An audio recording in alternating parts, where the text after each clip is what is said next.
You are listening to the Horse Radio Network, part of the Equine Network family.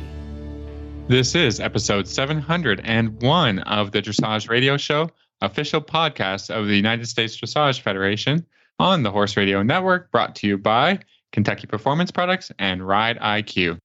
On tonight's show, we are looking forward to talking with one of our original contributors to the show, Hilary Moore-Hebert, about industry trends. After that, we've got veterinarian Carole Holland talking about treating horses with acupuncture during competition.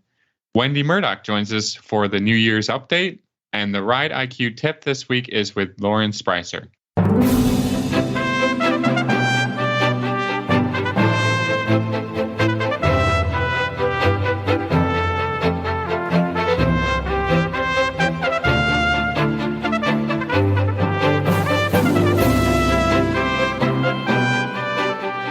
This is Reese Goffler-Stanfield from Loxahatchee, Florida. And this is Philip Parks from Rockwood, Ontario, and you're listening to the Dressage Radio Show. Hi, Phil. How are ya? Hey, Reese. Happy birthday. I thought you and Paul were going to sing to me, so I was really looking forward to it. Paul, are you there? Yeah, I am here. Okay, let's do it. Is it happening? In the key of A. Okay, yeah. Okay. 3, 2, 1. Happy birthday to you. Wait, why am I the Where's Paul? Where's what Paul? happened? You didn't see Paul. I did the countdown. I'm singing. Oh no, you're not. Okay, forget it. Well, boys, we tried our good best. attempt. Okay, we're gonna time out on that. I made me smile and laugh. Well, you guys are so cute. Well, it is true, Phil. We have also done your birthday on the show. After 10 years, at some point, our birthdays do actually fall on a Thursday. On a Thursday when we record, and it is far too complicated to change that. But truly, it is an honor to spend my Thursdays with you and Paul. It really makes me smile. I had a great day. I'm here in Wellington and, or Loxahatchee technically. And I truly had a great day. I've been coming here now also, 20 years, and I have very, very good friends. So we had like 20 people at the pizza restaurant last night. And today, I had lessons and my horses were so good. Scott didn't know it was my birthday until after. And he was like, geez, that was a pretty good day. Like I had a great ride on my horses, and I went to teach at a client's barn, and she had a huge cupcake of, everybody knows I love unicorns. So, it was just made me smile. It was just a lovely day, and my horses are great. The weather's great. I'm sorry, Phil and Paul and anyone else that isn't in good weather. Wasn't good weather at home today in Kentucky, but it really made me smile. So thank you guys. And it really truly was. Things are starting to rock and roll. The first CDI literally happened today. Adrian Lyle actually won the Grand Prix. That just literally hot off the presses. It just happened. But yeah, it's been really special. And all my friends here just made it. It is hard to be away from your family, but this is my family in the winter. And I just was very, very thankful for all my friends. And it was great. It was a great day. So we really do have a really, really good show for everybody. I think we're all happy to be kind of back in routine. This is our second show. I don't know about you, Phil, but it's nice to kind of be back and working and doing life after the holidays. Had a great time, but was ready for it. We're going to get started with Hilary Moore-Hebert, a really good friend of ours, after this break from Kentucky Performance Products. This Nutrition Minute is brought to you by Kentucky Performance Products, the company that simplifies your search for research-proven nutritional supplements at kppusa.com.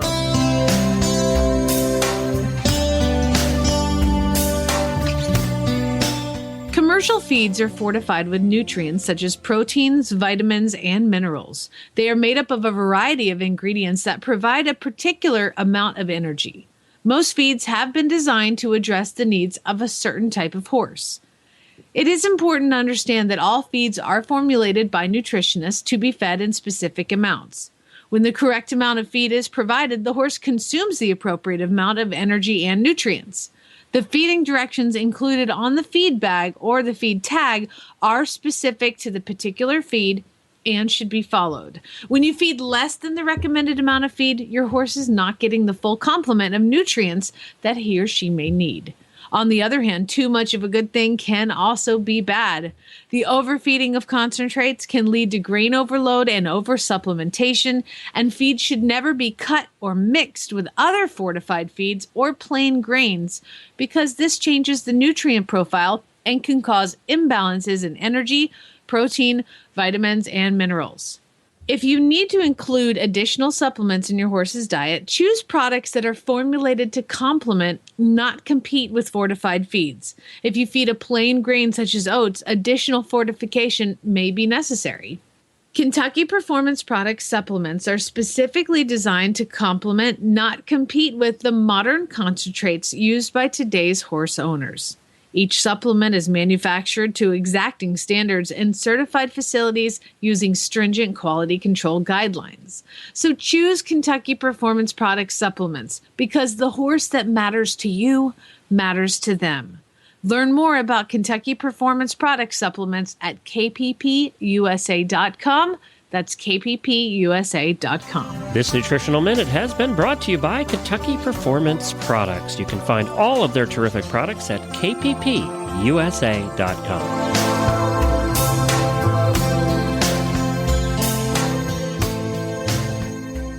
Well, tonight we are so happy to have back on our show. It's been a little bit of a hiatus, but we're so happy to have FEI rider, trainer, and friend of the show, Hilary Hebert, on the show. Welcome back, Hilary. Hi, everybody. How are you? We're thrilled to have you. So first of all, before we start our interview, because you and I are both in Wellington and season has just started, like today. How are you? How are your horses? They are doing very well, I have to say. And I am not like a very emotional person, but you just for some reason are like choking me up, because I realized that I have been a guest on your show since two of the horses that I have down here were weanlings. And actually before one of them even existed. And so both of them are going under saddle. They're still young. And are those the Canadian horses? Yes, they are, because all the feelings together. I love it. Yeah, so it's amazing. It first of all makes me realize how long we have all been doing this, but also that's true. Time flies. Yeah. Age is a thing today for sure, but I love it. So your horses are good. You're in Wellington. Season started today, but you and I were chatting, actually just touching base on text, and you had a really interesting point in discussion you wanted to talk about. So I'm just going to let you get going on it. Yes. So I am, speaking of time and everything, I am now old enough that I have both a 22 stall training business in Maryland that I'm running, and now we have a 7 stall facility down here in Florida. So as much as I'm very focused on the dressage stuff, I'm also really focused on sort of the overall operation of things, right? The business. And I didn't mention this to you, but I have extended family that are in the restaurant industry. And so I'm always kind of keeping my eye out for what's going on, because they are so similar. And I read in the New York Times that Noma, which is rated the world's best restaurant, is closing its doors. And the article I found really fascinating, because I read it from the perspective of someone who owns boarding facilities and works in the dressage world as a professional.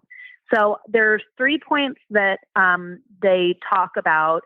And I thought it would be really interesting for us to discuss how this relates to the equestrian world, obviously the dressage world more specifically, because that's the side that I understand most. But I wanted to start with just sort of the overall reason that they gave.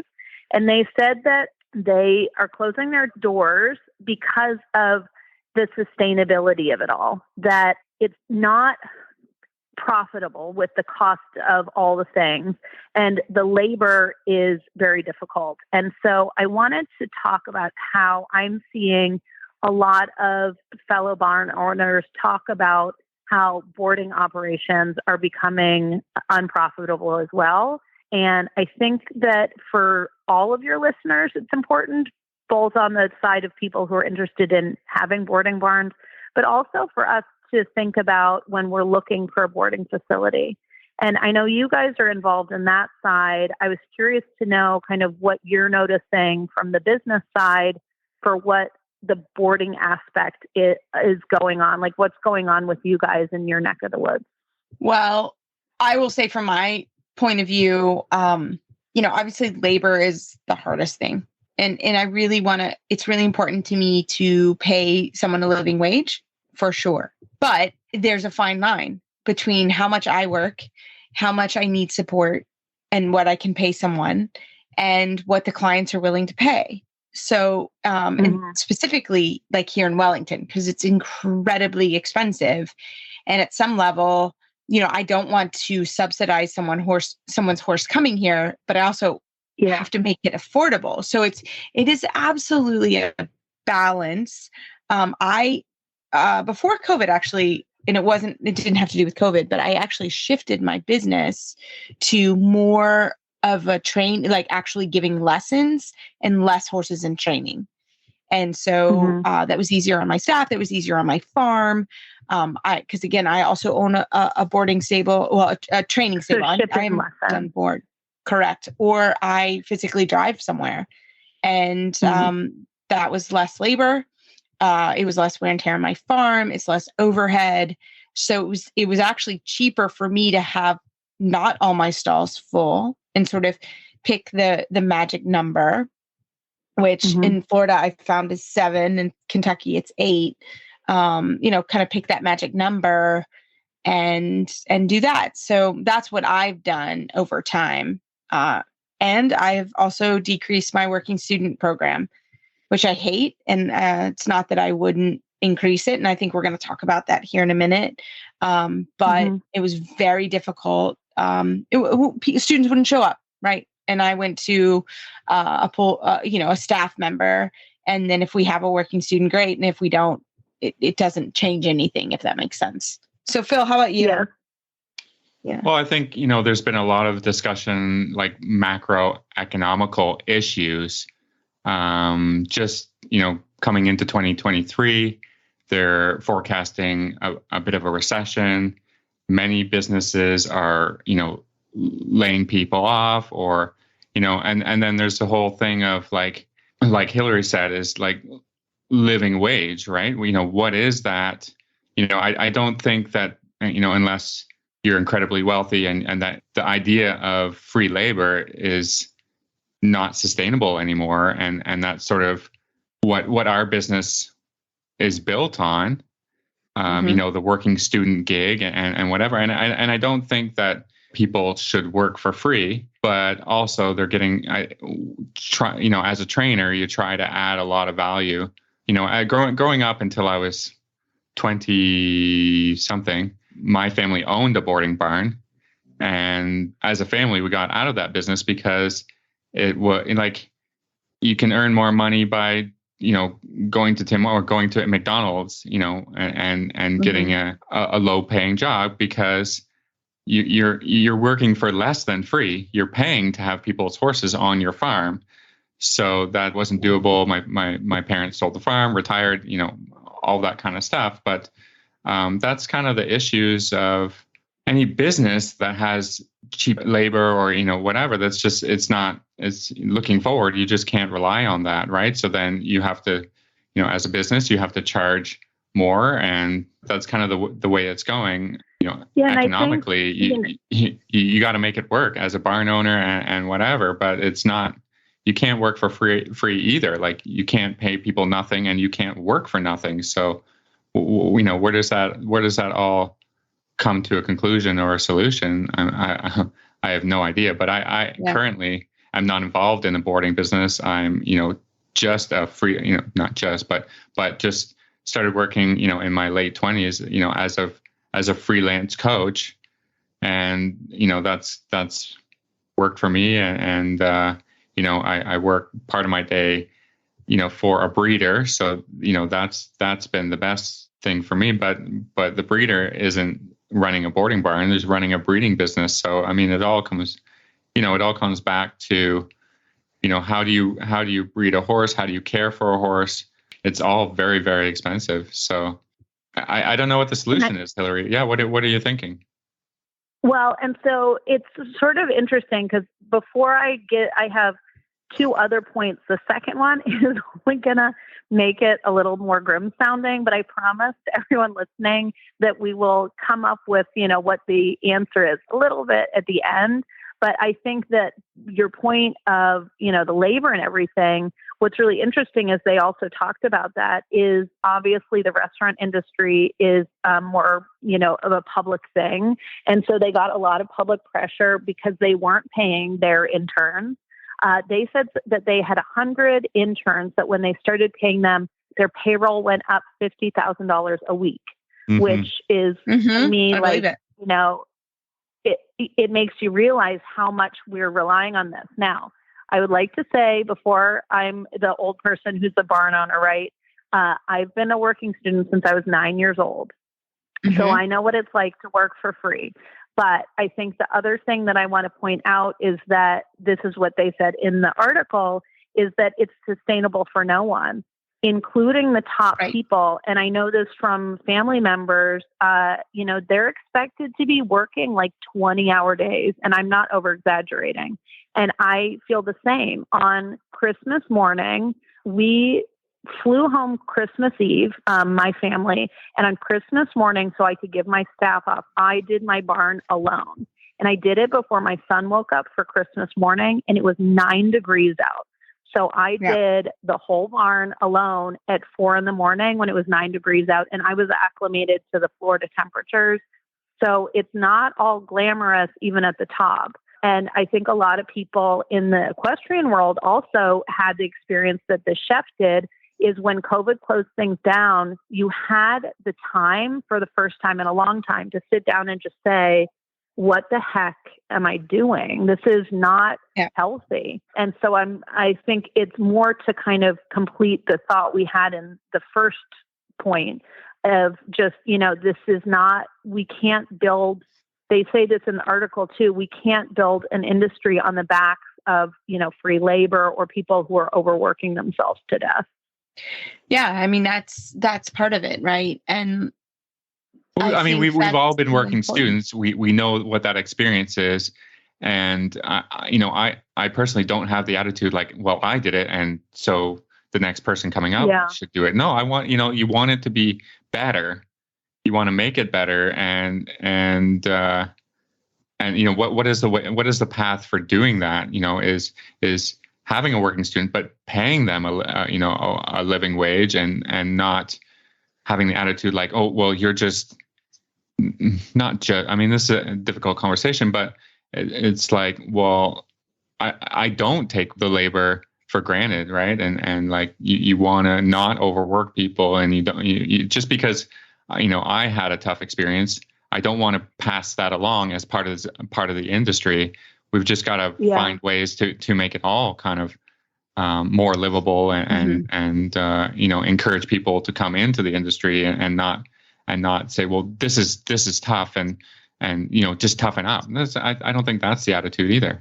Yeah, I think that is a really, really good point because I think it's also probably the legacy. I hope that we're all, similar in age. I hope that's the legacy that we are passing on for our generation in the sport is that, we're not trying to pass on the suffering that we maybe, lived through or heard of for the previous generations and are trying to fix it.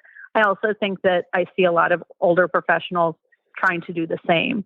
But, I think at the end of the day, the thing that was most interesting to me, because I was very much like reading this article thinking, this is a lot of things that are worrying. But the solution that they came up with is this quote from the chef. He says that I hope we can prove to the world that you can grow old and be creative and have fun in the industry instead of hard, grueling, low-paid work under poor management conditions that wear people down. And I was very interested to see that they are closing the restaurant to diners, but are actually going to continue in like a think tank sort of way with experimenting. And more importantly, they're opening an e-commerce section where you can do things online. And that was so amazing to me to see, because all of these things are coming up in our industry that are very nimble and cutting edge, particularly since COVID. And I thought that was really interesting and wanted to know all of your thoughts about kind of how we see that happening in dressage. Yeah, I mean, I think that, well, at the end of the day, we take care of horses. And I think that's one thing we have to remember, that no matter what happens during the day, the horses have to be fed, the stalls have to be cleaned. You know what I mean? Like, I think that's the only difference is at some point, right?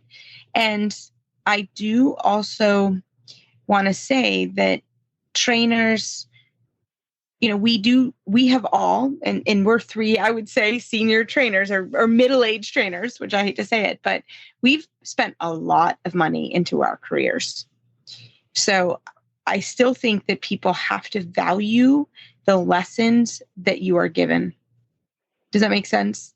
Like, I think that's really important to remember, that is that, a lot of people want to get better at riding, but there is a cost to that, right? The three of us have lives and farms and businesses and all that. So I think that's number one, really important to remember is that is where the work comes. And a lot of times, if somebody feeds the horses in the afternoon and you give a lesson as a coach, you are losing a lot of money, right?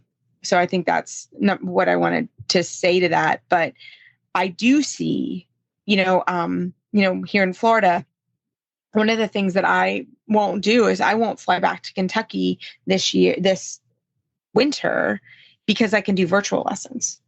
So the people that I need to support in Kentucky, right, are all set up to do virtuals, which is great, right? It does bring an added stress to your day in the sense of, that's still a scheduled time that you're still doing, but it's actually quite easy. I sit down at 7:58. I log on at 8. I can have my cup of coffee and I can be done at 8:45 and move on to my next task. So, but it's also a really cool service I can offer my students so that they don't feel like, oh, my trainer leaves for 3 months and goes to Wellington. So I do think that that's really helpful. So I do and see, it's sustainable too, right? Yes, like if 100%. In terms of it's cheaper and better for the environment. Yeah, like I'm not driving to their farm. At home, I would be driving to their farm. I would be, you know what I'm saying? And I'm not doing that. I'm not flying home to teach a clinic, which for us, I've flown home and flown into winter storms and not been able to even work, which is why I was there. Well, I was there for personal reasons too, but so I do think that that's actually quite helpful. And I'm not driving to their farm, which is, a 40-minute drive for me. I don't know how you guys feel, but from a teaching perspective, I do feel like I can give a good online lesson. And I do think that a lot of my students actually like it because they still have me in their ear. They still have me working on things. I can't see everything, right? It's not as perfect. I would prefer to be there in person, but it certainly has been a good thing. How about you, Phil? Well, I mean, this is exactly what Hilary's talking about, is kind of rotating towards, enabling and using the technology to be able to be in a lot of places at once without ever having to, leave your living room. These are the ideas that have kind of come out of the pandemic because of necessity. And then, people should be carrying them forward. And, I've seen lots of, online programs and all these things that are just of benefit to helping people ride better. Right. When we think of, when I was coming up riding I didn't have access to necessarily great trainers and all of that, throughout my career, I've been able to gain that access. But, think about if for me, I'm Canadian. So if I was well on the East Coast where Hilary's horses come from, there's not that many dressage trainers, so people, the bigwigs, looking to get scores to go to the Olympics and all these things, all of them have to go to Florida, but they're still servicing their clients at home and giving great advice. And then, thinking of if I was out on the East Coast as a young rider or whatever, I'm not, just doing a million circles on my own for 4 or 5 months. I mean, right. That's been great. And it's been great for the students. It's been great for the trainers. We've got to continue to innovate and help people. But the other side of this is like, in the end, it's horse riding. It's an old school thing that you can't get more experienced horse riding without riding a horse. And so I think that is the challenging part of all of this. And like Reese said, like the horse, wherever it is, needs almost constant care.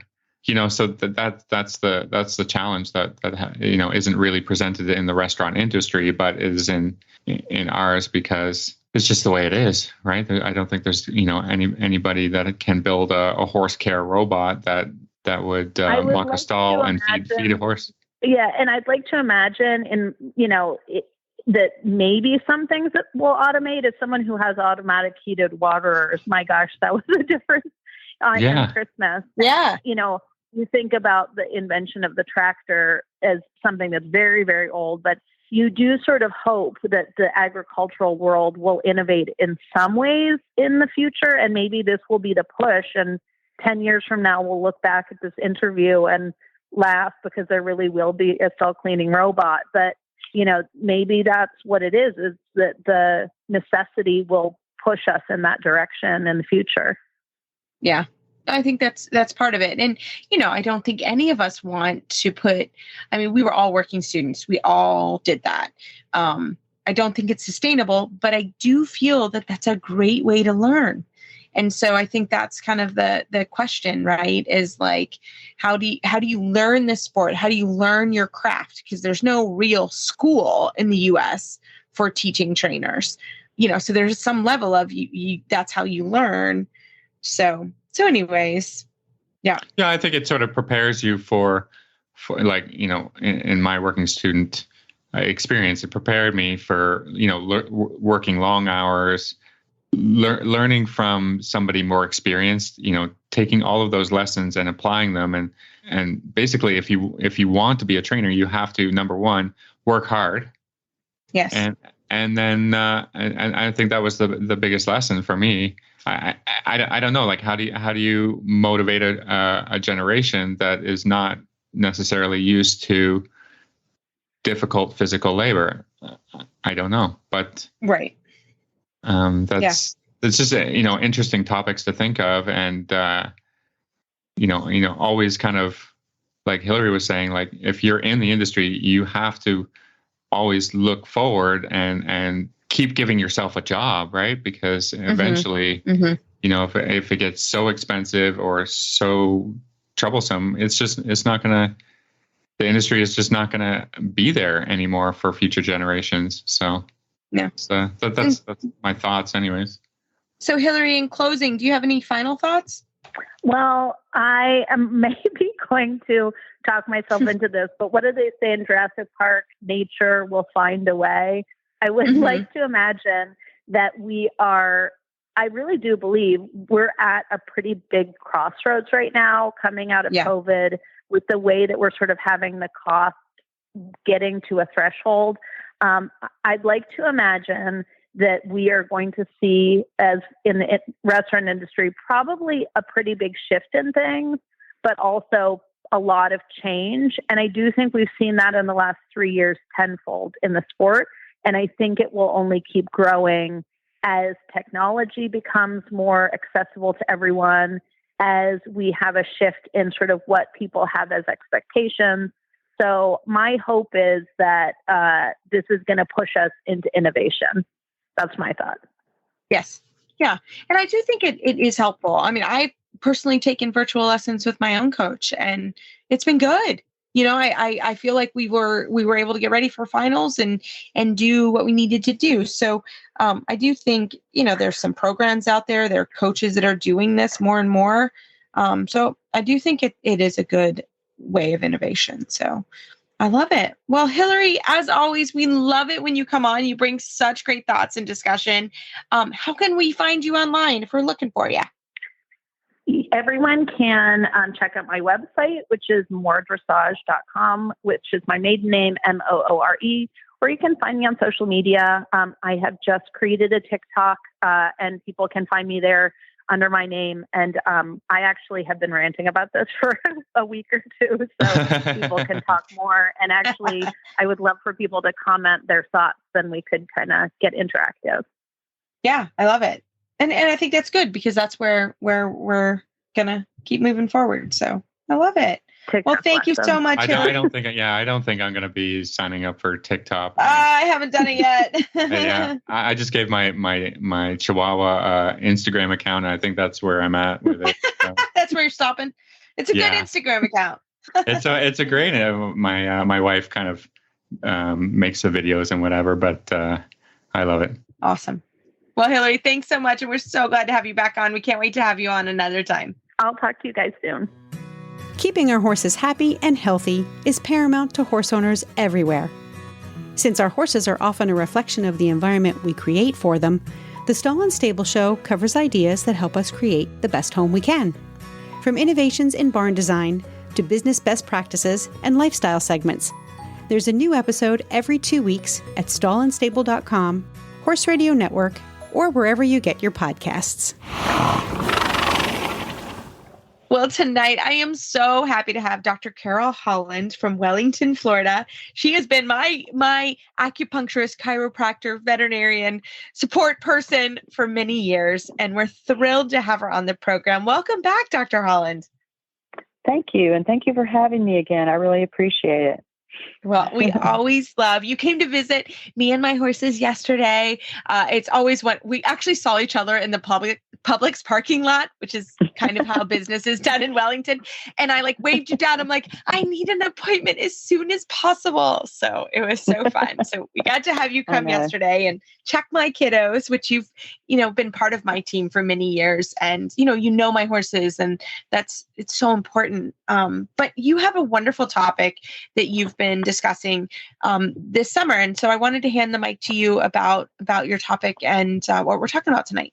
Super. Yeah. And thank you again. And I just wanted to tell you that I have spent a lot of time in recent years because of my training in acupuncture and doing chiropractic and sports medicine work, and spent a lot of time going to the actual horse shows with my clients. It's given me a new perspective to do that. And this summer, I spent a lot of time doing that. So I was asked to give a speech on pain and therapy in the competition athlete, because a lot of people don't know and haven't taken a good look at or used the benefit of how you can work on a horse during a competition, even the FEI competition or CDIs, because it is allowed under the rules.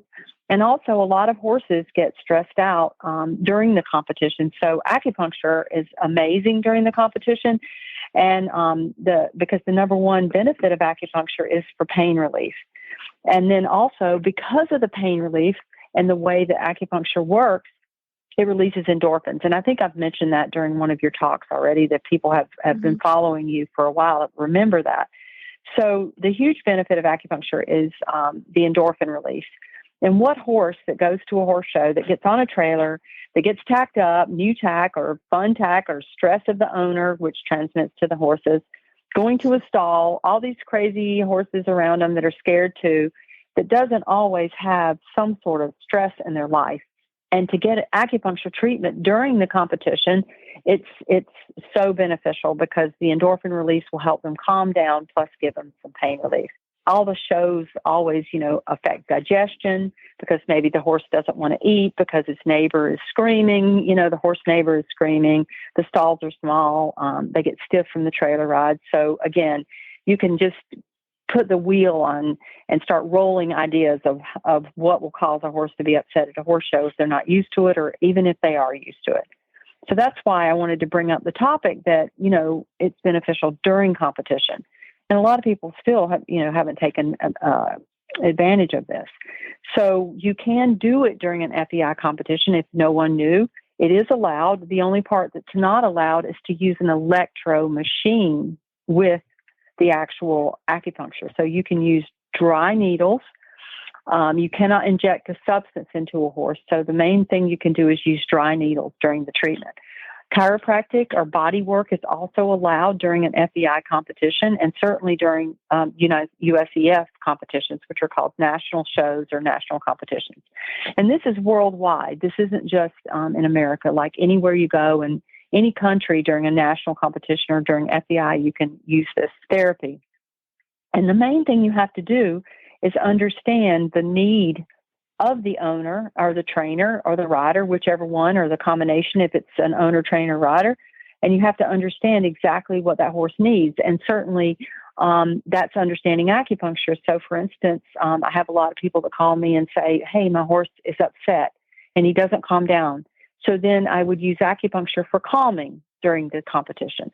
Or during the competition, an owner may say, oh, my horse tripped getting off the trailer and he's really tight in his neck. So I would go for that specific reason, during the competition. And so you have to get a reason and have to understand, the owner. So I always make that as a stress to my owners. And I would like to put that out there for all the owners listening, that the communication between your acupuncture vet or your therapist vet during the competition is the most important thing, because there's so many opportunities with acupuncture that you can do during the competition to help out. And the rules are it can be done the day of, and then you have to always check with the FEI delegate that delegate's there, and if so that they know, and your veterinarian should know that, because we have rules on how we have to do it. But once the vet is accepted into the FEI enclosure, it can be done. And then if you're at a national show and you show up, then the rules are, whatever the competition rules are for that showgrounds, for veterinarians coming on the showgrounds. The veterinarian should know those rules. One of the other things that I have found for acupuncture after the competition is some people don't know, like if you ship out and you have a horse show the next week, and your horse is like competing weekly, or say a lot of horses have to come back, or they compete again in 2 weeks, they're trying to qualify for something, and you're like, okay, I've got the next 3 weeks I have to show, which sometimes people give a break, sometimes not. It's super important to check them within, I think, 24 hours after a competition. And that can be done too, because horses are extremely tired, just like you would be if you ran a marathon every day or you ran a 10K every day and you had to go to work every single day and do that. So the acupuncture can help for the pain and the sore muscles. Proactive therapy is what I call post-competition therapy. And when you use that for proactive for the next week, your horse is already set up for endorphin release to be calm going into the next show or just during your training for the next week. So for me, I sort of developed a plan with the athletes that I work with, the owners of the athletes that I work with, the equine athlete, and say, look, I think specifically this horse really needs post-competition therapy. This horse does really well for during the competition therapy. And, we develop a plan based on an individual basis.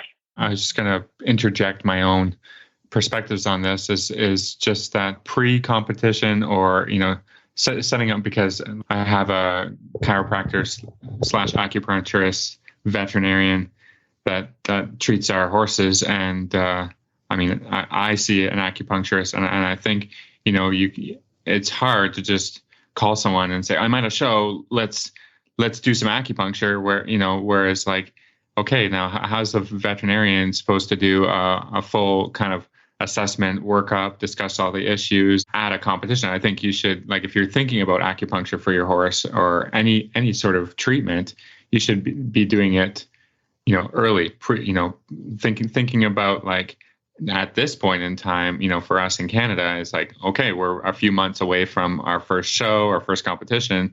Maybe I'd like to involve an acupuncturist, chiropractic adjusting for the horse. So let's think early. Let's not get halfway into a competition season and then start to throw things at the horse and more therapies. I think you have to prepare the practitioner, and you have to prepare yourself, and you have to prepare the horse to be doing these things prior to the first show. I 100% agree. And when my clients and owners, when they do that, it makes my life very easy, and it makes it very easy for me as a therapist to come in, and then I know the horse, and that's 100% perfect. So that if a problem, during the competition arises, I already know the horse, and I know that if you called me and I'd been seeing you for 3 or 4 months, and you called and said, there's something not right, and you can come check it, and you know the horse. And so that's the perfect scenario, but letting you know during the competition, I mean, you what you're saying is you already know the horse, and there's not going to be some huge project to get taken care of. Well, and you have a I agree baseline with to that. say, Exactly. In any sort of veterinarian work, you have to have a baseline of the patient, right? Because it's hard to determine, is, a bit of a sore muscle, or is this a regular thing? Is this a new thing? Is this what I need to treat right now? Or is that, is it ongoing, or is it an acute injury? Like this is why the veterinarians have such a hard time, because there's not really a baseline when somebody has a horse and then they just call someone out and it's like, okay, I think he pulled a muscle, or I think he, well, there's no baseline. It's already too late, right? And then every horse has stuff, just like in X-rays or whatever. Like you've got to kind of work with someone, when the horse is feeling good, I think, and that's sort of a crazy concept, but it's not crazy. Yeah, it's like you don't go to the doctor if you're feeling great, and like only when you are like, oh, I can't move this arm or whatever, that now I need to see a doctor. Well, it's difficult. It's very difficult. Yeah. Well, and I think too, like working with, Dr. Holland and we have a plan, and I think that that's so important, so that if something goes awry, which it does, hopefully it doesn't, and you plan for it not to, but if it does, then there is you have a baseline. But I think it's so important to have that team, especially when those horses are competing at the international level. And, here in Florida now, it's go time, and it is. And a lot of times, even the riders, we don't all feel great. But if you are constantly working with someone, and, it's also, it's a nice break for the horses too. Like, if you've been in an FEI stabling, you can only get in there with credentials, and they are pretty strict here. You just can't walk in there. Yeah. Which is good, because it is quiet back there. And we like that. And that way that you do have a chance, the horses can have their appointment, they can rest, they can have the therapies that they need. And so it is really important to have that if you're competing internationally. And Dr. Holland will travel with horses. She knows them. Different countries, there's so many different challenges that these horses face. So having a team that comes, but that really can come just at any level, right? Dr. Holland, you see all my horses. You don't just see the FEI ones. You see everybody, and we have challenges with each one of them. And we move barns, and we do things like that, and we try to keep it as easy and safe and positive as we can, but sometimes it's not. And so I think that's why having a vet and having the team with you is so very important. So Dr. Holland, I think it's such a great topic, and I do think it's important that people know that you can treat at a horse show. You have to do it appropriately. You have to do it with vets that know the rules, because you don't want to get caught on a rule that something was injected or whatever. But it is important to know that there are vets out there that want to help you. They want to, obviously the horse's best interest is always highest importance. But within that, the vets are there to help you and your horse. And Dr. Holland is phenomenal at that. So, Carole, anything else that you want to kind of end with tonight? No, I think all these points that you guys made, and I love the fact that the team approach before. I think that's like the best thing I've heard in a long time. And thank you for the compliments. And I just really appreciate it. But I like that team idea. So thank you. And how can our listeners find you online? They can find me online at naturalvettb.com, and PB stands for Palm Beach, but it's all one word. So naturalvettb.com. Fantastic. Well, thank you so much as always. Thank you too.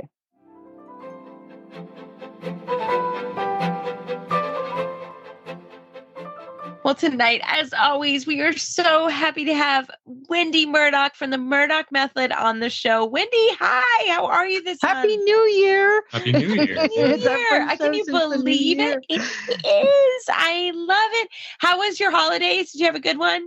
Oh yeah, I have a quiet holiday, which I love. But what I do is I start in the upstairs closets and I go through and clean all the closets and throw out or donate or whatever, if it's wherever I can give it away that somebody's going to be able to use it or whatever.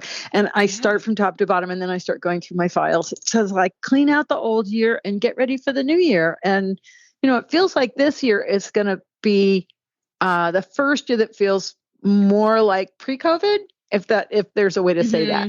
Yeah, agreed. Yeah, Agreed. it's because I'm going to be getting back on the road and doing expos and doing clinics and demos and all that good stuff. So, it's going to be Hopefully it'll be busy, but in the right way, busy. Not kind of manic and not frantic, manic. Yeah, frantic. We all hope. I'm trying to find that balance. If anybody finds it, let me know. They can tell me where it is. I think we're all there. For sure. I'm like, we're all there for sure. I love it. Well, you've also had really exciting things happening. Tell us all about them.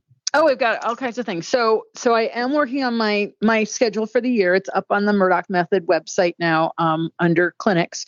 And there's still some links that we got to get up. So don't panic if it's not all the details are there. But I've been working on my schedule. And I always work on putting in the big events first, because then that's like your big rocks in your bowl and you put in your smaller rocks. So I'll be at Equine Affair in Ohio and most likely also in Massachusetts. And this month I'm going to the USPC annual meeting in St. Louis, Missouri, and to Hoof Summit, which is in Cincinnati. So we'll drive out to St. Louis and presenting there. I think I'm doing three lectures. Balance, posture, and behavior and how they're connected for horse and rider is one of my faves, because it's all about balance, right? And if the rider's not in balance, they can't help the horse to be in balance. So we've got to start by looking at ourselves and helping our horse how to be in balance. So I'm doing that. And I love with the kids. It's like, I've done Pony Club annual meeting, I don't know how many times now, long enough that I don't remember. Okay.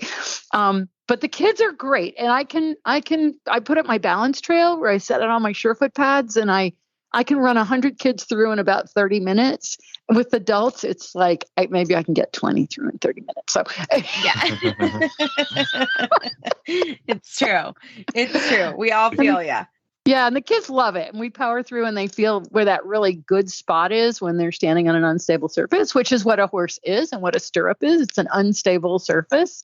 And so you can't brace against it. You have to be able to absorb the feeling so that you go with the horse instead of brace against it and put stress on the horse. So it's always really fun. One year, it was in Florida, actually. I can't remember what my topic was. But it had to do with like using your aids specifically and at the right time, or just smashing them. And I literally got a watermelon and brought it in and did the Gallagher thing. You did? Oh, you're I so did. Cute. I swear to, I have video of it. I put out a big plastic sheet and I took that and I was like, this is when you just use a sledgehammer on your aids. And I smashed the watermelon and then I said, and this is what, if you use, the appropriate amount of, and I used a knife and I sliced it and I handed out watermelon. Yeah, I did. Yeah, you did. I love it. You're so cute. That's why we love you so much. I've forgotten all about that. Oh, that's so funny with the things you remember. I love it. Well, going to those lectures, especially with the kids, it is so much fun. Yeah. And it's a really good thing. And what's going on with Surefoot this year? Oh, Surefoot, we're really excited. We have finished the roadmap for Surefoot practitioners, which literally has taken me this whole time of COVID. But, to do it right, to have a document that really outlines things and gets all the steps in place so we're hoping there's no glitches, has taken that time. And so now I'm doing Surefoot workshops in specific locations. I'm going to the UK in March. I'm so excited because they have wanted a Surefoot practitioner workshop since pre-COVID, and we're finally going to do that the first weekend in March. And then I'll be going to Kentucky and Washington State, and they're listed on my website to do the Surefoot practitioner workshop. So I'm just so excited because this year is like we can start doing the things that we wanted to do 3 years ago. And, it gave me the time to kind of get the details in place, but at the same time, it feels like I'm restarting the whole thing, which is fine. So, but that's great. I'm doing that. And I'm going back on safari this year. We're going to Kenya. I have one slot left. If anybody's really keen. God, I so want to go. I know it's really fun. Please. Really fun. So fun. Yeah. I love it. And I love it. Yeah. So that, and I may be going on to Australia from there just to go down under. I mean, we're back to travel this year, right? It's been my 3 years off I traveled a bit last year, but so I'm back. I love it. And you just hit a huge milestone with your podcast. Oh, I did. Thanks for reminding me. I'm so excited. We hit 100,000 downloads on Wendy's Winnies, which is available on Apple iTunes and Google and Amazon. And it's hosted on Podbean, so you can always get it from Podbean.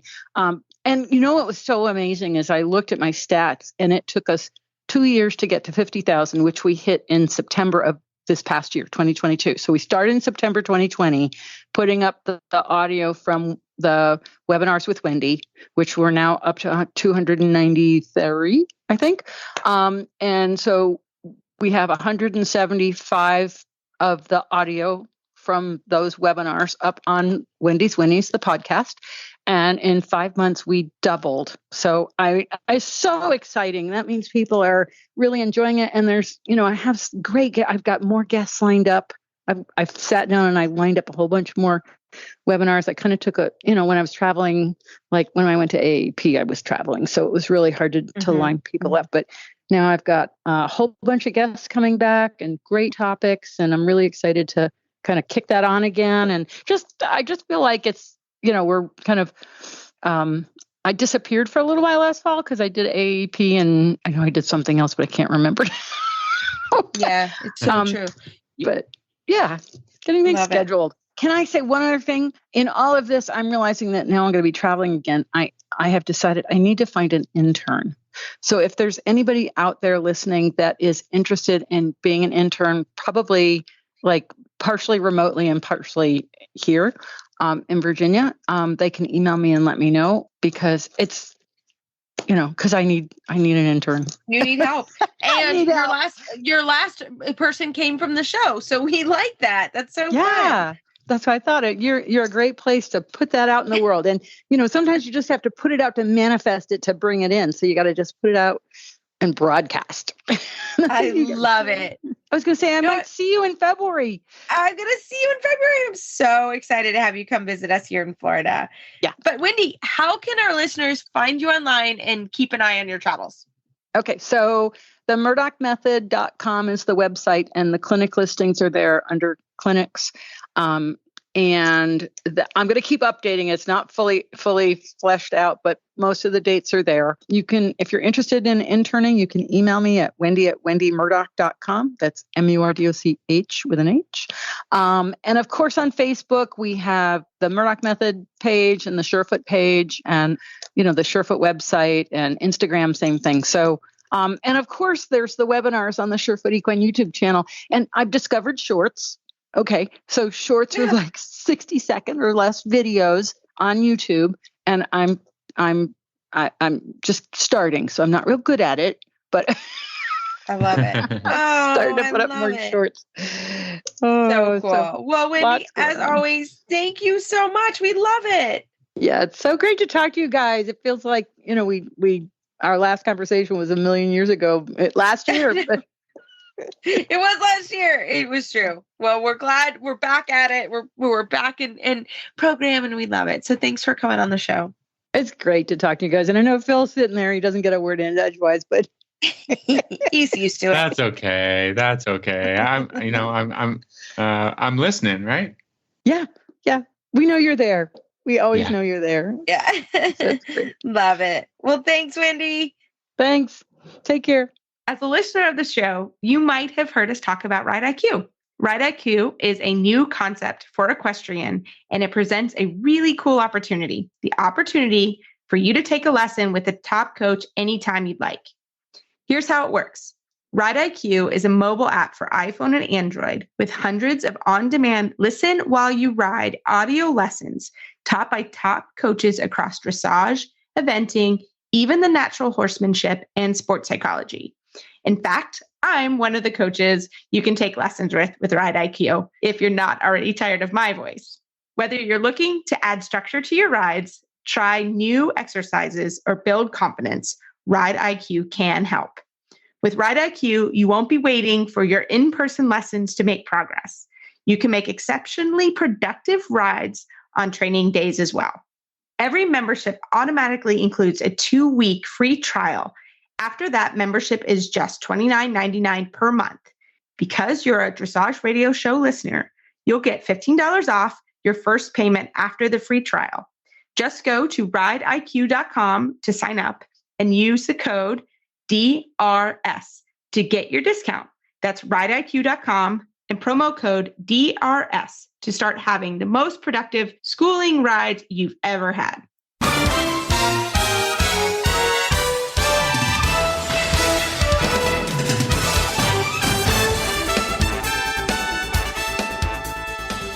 Well, everybody, we hope you enjoy this tip from Lauren Sprieser. I wanted to talk today about bend. Because bend is a really, oft misunderstood concept, I think. First, let's get some vocabulary down. Bend is in the horse's ribs. Bend is primarily in the horse's ribs. It is the horse contracting the abdominal and top line muscles on one side to wrap the horse's abdomen, basically, around the rider's leg. Flexion is the position of the pole, and as a result, a little bit the neck into or away from the direction of travel. I can have inside bend with very little inside flexion, but it is extremely easy to have flexion with no bend. And where I think the great majority of my students get bumfuzzled is that they think bend is in the neck, or they think that by taking the horse's neck to the inside, that is sufficient, bless you, for bend. And this is both inside and outside, by the way, but it is very easy to pull on the reins. It is a lot less easy to create bend around the leg. And so people pull on the reins, and that's that. So now let's talk about how we ask for bend. Let's talk about how we ask for inside bend, simply because that'll clarify the language. Inside bend is simply putting your inside leg on and asking the horse to lift the inside rib cage up into the inside butt cheek, the rider's inside butt cheek, inside hip, inside thigh. If you imagine being on the ground, lying on your side, and doing an oblique sit-up, your upper body comes off of the floor towards the ceiling by compressing your inside rib cage towards your inside hip. That's pretty easy when your outside is on the floor, because you can't bow your outside down into the hard surface of the floor. What is easy for a horse to do is to, compress the inside rib cage, but expand the outside rib cage. And there, I compare that to a human standing on their own 2 feet and, bending laterally to the side.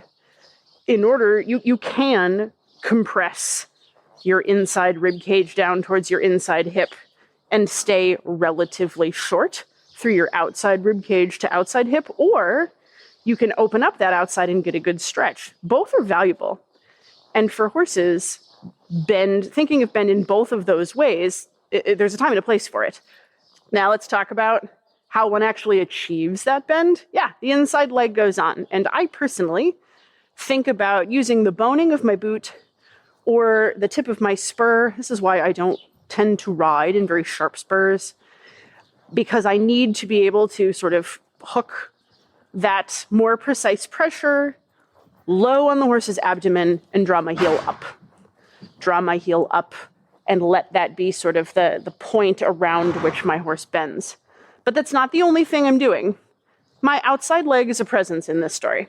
My outside leg is slightly behind my inside leg. And it is present in what I call a guarding position, a guarding leg. It's not like I'm on, gripping, telling my horse something.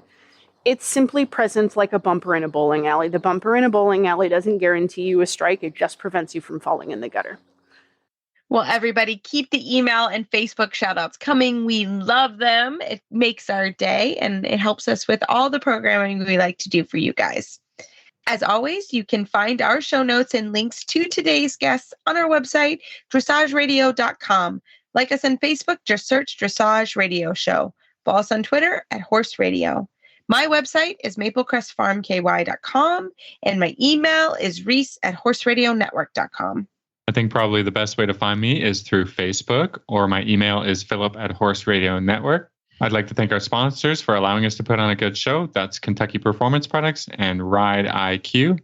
If you'd like to support the show and the Horse Radio Network, you can do that through the Auditor program found at horseradionetwork.com. Everybody, keep your heels down and your shoulders back, and we will talk to you next week.